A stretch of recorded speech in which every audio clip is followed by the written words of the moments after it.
ఈరోజు మేము ప్రకటిస్తున్న దేవుడు ఈ సర్వలోకాన్ని సృష్టించిన సృష్టికర్త, ఈ భూమిని ఆకాశాన్ని నడిపిస్తున్న దేవాతి దేవుడు. మేము ప్రకటిస్తున్న ఈ దేవుడు ఆది అంతం లేనివాడు. ఆది అంతం లేని దేవుడు, ఈ ప్రపంచాన్ని అంతటినీ నడిపిస్తున్న దేవుడు, ఈ సృష్టిని అంతటినీ కలిగించిన దేవుడు, మన జీవితాలను ఇట్టి విధంగా పోషిస్తున్న దేవుడైన ఆ యేసుక్రీస్తు వారు, మనందరి రక్షకుడైన యేసుక్రీస్తు వారు మానవాళి చేసిన పాపాల నుంచి విడిపించటానికి, మానవులు చేసిన పాపాల వల్ల ఆ నరకానికి జారిపోతున్న స్థితిలో ఆ దేవాతి దేవుడే, ఆ రారాజే ఈ సృష్టిని అంతటినీ నడిపిస్తున్న, పరిపాలిస్తున్న ఆ రారాజే సామాన్యమైన మనిషిలా ఈ లోకానికి రావటం జరిగింది. ఒక రాజు తనకున్న అధికారాన్ని తగ్గించుకుని, ఈ లోకంలో ఉన్న రాజులైతే, ఈ లోకంలో ఉన్న అధికారులైతే తమ అధికారాన్ని తగ్గించుకుని ఒక సామాన్యుల రావడం అనేది అసాధ్యం. సామాన్యుల్లో రావడం అనేది అసాధ్యం. కానీ ఆ దేవాతి దేవుడు, ఈ ప్రపంచాన్నంతటినీ పరిపాలిస్తున్న ఆ దేవుడు, ఆ రాజు ఒక సామాన్యుల ఈ లోకానికి రావడం జరిగింది. ఒక సామాన్యుల్లా ఈ లోకానికి రావడం జరిగింది. తన్ను తాను తగ్గించుకుని మనుషులందరి రక్షణ కోసం, ఈ ప్రపంచ మానవాళి రక్షణ కోసం ఈ లోకానికి రావడం జరిగింది. వచ్చిన దేవుడు మనుషుల రక్షణ కోసం ఆ కల్వరి శిలువలో విలవిల్లాడుతూ మరణించారు. ఆ మరణించిన ఆ దేవుడు కేవలం మరణించి అలానే ఉండిపోలేదు.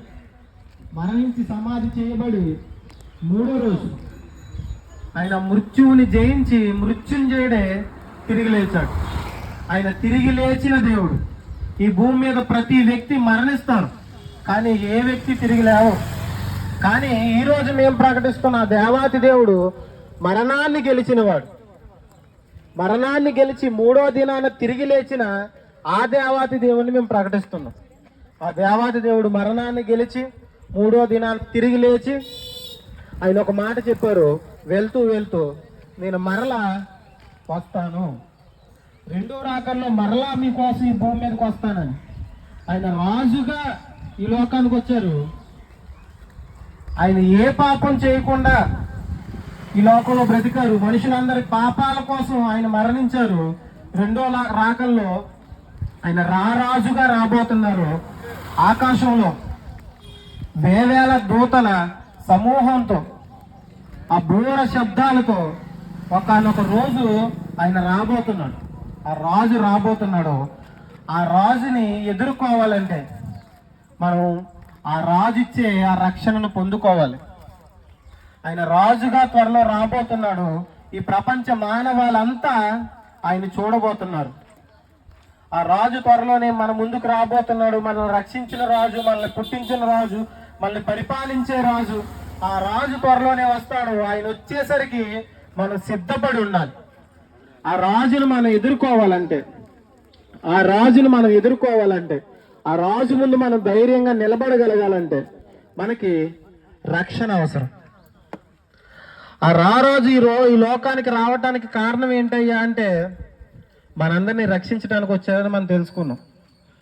మనల్ని రక్షించటానికి వచ్చిన ఆ రాజు మనం ఎప్పుడైతే, ప్రభువా ఈ లోకానికి నువ్వు రక్షించటానికి వచ్చావంట కదా, మా పాపాల నుంచి విడిపించటానికి వచ్చావంట కదా, మా కుటుంబాన్ని, నన్ను ఒక చక్కని మార్గంలో పెట్టడానికి నువ్వు వచ్చావంట కదా, ప్రభువా నన్ను రక్షించవా అని ఏ రోజైతే నువ్వు విశ్వసిస్తావో, ఆయన నా కోసం వచ్చాడని, ఆయన నా కోసం మరణించారని, నా కోసం తిరిగి లేచారని, ఒక నిత్య జీవాన్ని నాకు అనుగ్రహిస్తాడని ఎప్పుడైతే మనం నమ్మగలుగుతామో ఆ రోజు మనకి, మన ఇంటికి రక్షణ వస్తుంది.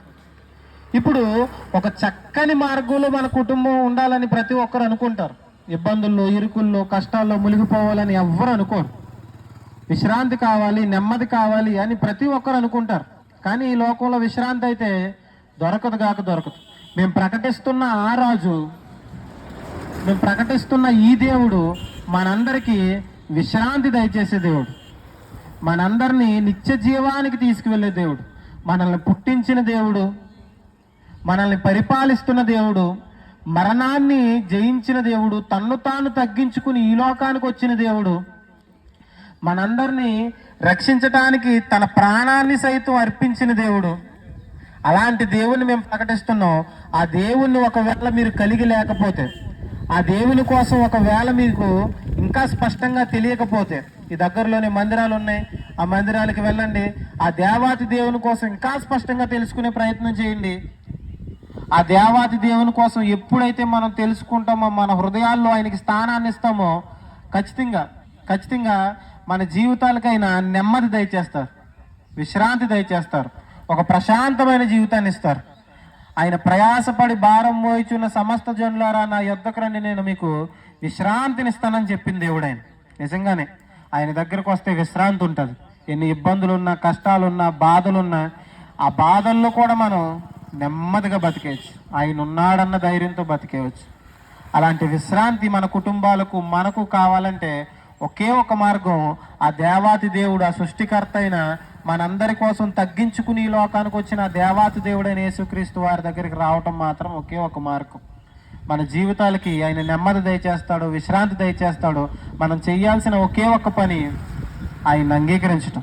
నువ్వు నా కోసం వచ్చావంట కదా ప్రభువా, నన్ను విడిపిస్తావంట, నాకు నెమ్మదినిస్తావంటని మీ హృదయంలో విశ్వసించగలిగితే ఖచ్చితంగా మన కుటుంబాలకి, మనకి ఒక నిత్య జీవాన్ని ఆయన అనుగ్రహిస్తారు. ఈ లోకంలో విశ్రాంతిని అనుగ్రహిస్తారు. మంచిది. ఈ మాటలు విన్న మీరు ఎక్కడున్నా, ఏ ప్రాంతంలో ఉన్నా, ఒకసారి కళ్ళు మూసుకోండి, ప్రార్థన చేద్దాం. ఆ దేవుడు మన కుటుంబాలకు, మనకి విశ్రాంతి దయచేస్తారు. ఖచ్చితంగా ప్రార్థన చేద్దాం. ఒక నిమిషం పాటు ప్రతి ఒక్కరు కళ్ళు మూసుకోండి. ఆ దేవాతి దేవుడిచ్చే విశ్రాంతిని పొందుకోవటానికి కళ్ళు మూసుకుని ప్రతి ఒక్కరు ప్రార్థన చేద్దాం. పరలోకమందున మా తండ్రి, దయ కలిగిన మా దేవ, అవును ప్రభువా, మీరు మమ్మల్ని రక్షించడానికి లోకానికి వచ్చారు, మమ్మల్ని విడిపించడానికి లోకానికి వచ్చారు. రారాజుగా ఈ సృష్టిని అంతటిని పరిపాలిస్తున్న మీరు ప్రభువా, సామాన్యుల్లా ఈ లోకానికి తండ్రి మిమ్మల్ని మీరు తగ్గించుకుని ఒక సామాన్యుల్లా, ఒక సాధారణమైన మనిషిలా ఈ లోకానికి వచ్చారు ప్రభువా. మమ్మల్ని రక్షించడానికి మీరు విలువెల్లాడిపోయారు, మమ్మల్ని రక్షించడానికి మీరు ప్రాణత్యాగం చేశారు ప్రభువా. తండ్రి ఆ త్యాగాన్ని మేము గుర్తించే తండ్రి కృపను దయచేయండి. మాటలు ఎంతమంది అయితే విన్నారో ప్రభువా, ప్రతి ఒక్కరి జీవితాల్లో తండ్రి రక్షణ కార్యం జరుగునుగా కానీ ప్రార్థన చేస్తున్నాం ప్రభువా. కృపలో భద్రపరచండి ప్రతి ఒక్కరి జీవితాల్లో ప్రభువా, ప్రతి ఒక్కరి కుటుంబాల్లో ప్రభువా తండ్రి విశ్రాంతి దయచేయండి, నెమ్మది దయచేయండి. ఎవరైతే గందరగోళ పరిస్థితుల్లో ఉన్నారో ప్రభువా తండ్రి, ఎవరు అయితే ఇబ్బందులు, ఇరుకులతో తండ్రి బాధపడుతున్నారో ప్రభువా తండ్రి, మీరు విశ్రాంతి దయచేస్తానన్నారు తండ్రి, మీరు నెమ్మది దయచేస్తానన్నారు. అది ఈ లోకంలోనూ రాబోయే లోకంలో కూడా ప్రభువా తండ్రి చక్కటి నెమ్మదిని తండ్రి, విశ్రాంతిని ప్రతి ఒక్కరికి దయచేయండి, కృపలో భద్రపరచండి. మాటలు వారి హృదయాలు ఫలింపజేయమని వేడుకుంటూ, మీ చిత్తమైతే ప్రభువా తండ్రి మాటలు ఫలించి వారి ఈ దగ్గరున్న మందిరాలకు తండ్రి వెళ్ళి తండ్రి స్పష్టంగా నీ కోసం తెలుసుకునే తండ్రి కృపను వారికి దయచేయమని, వారికి మీ దగ్గరికి రావడానికి ఏవైతే ఆటంకాలు, అడ్డులు ఉన్నాయో ప్రభువా తండ్రి, ప్రతి అడ్డును తొలగించమని వేడుకుంటూ చిన్న ప్రార్థన మా ప్రభును రక్షకుడైన యేసయ్య పేరిట అడిగి వేడుకుంటున్నాం పరమ తండ్రి. ఆమేన్. అందరికీ వందనాలండి.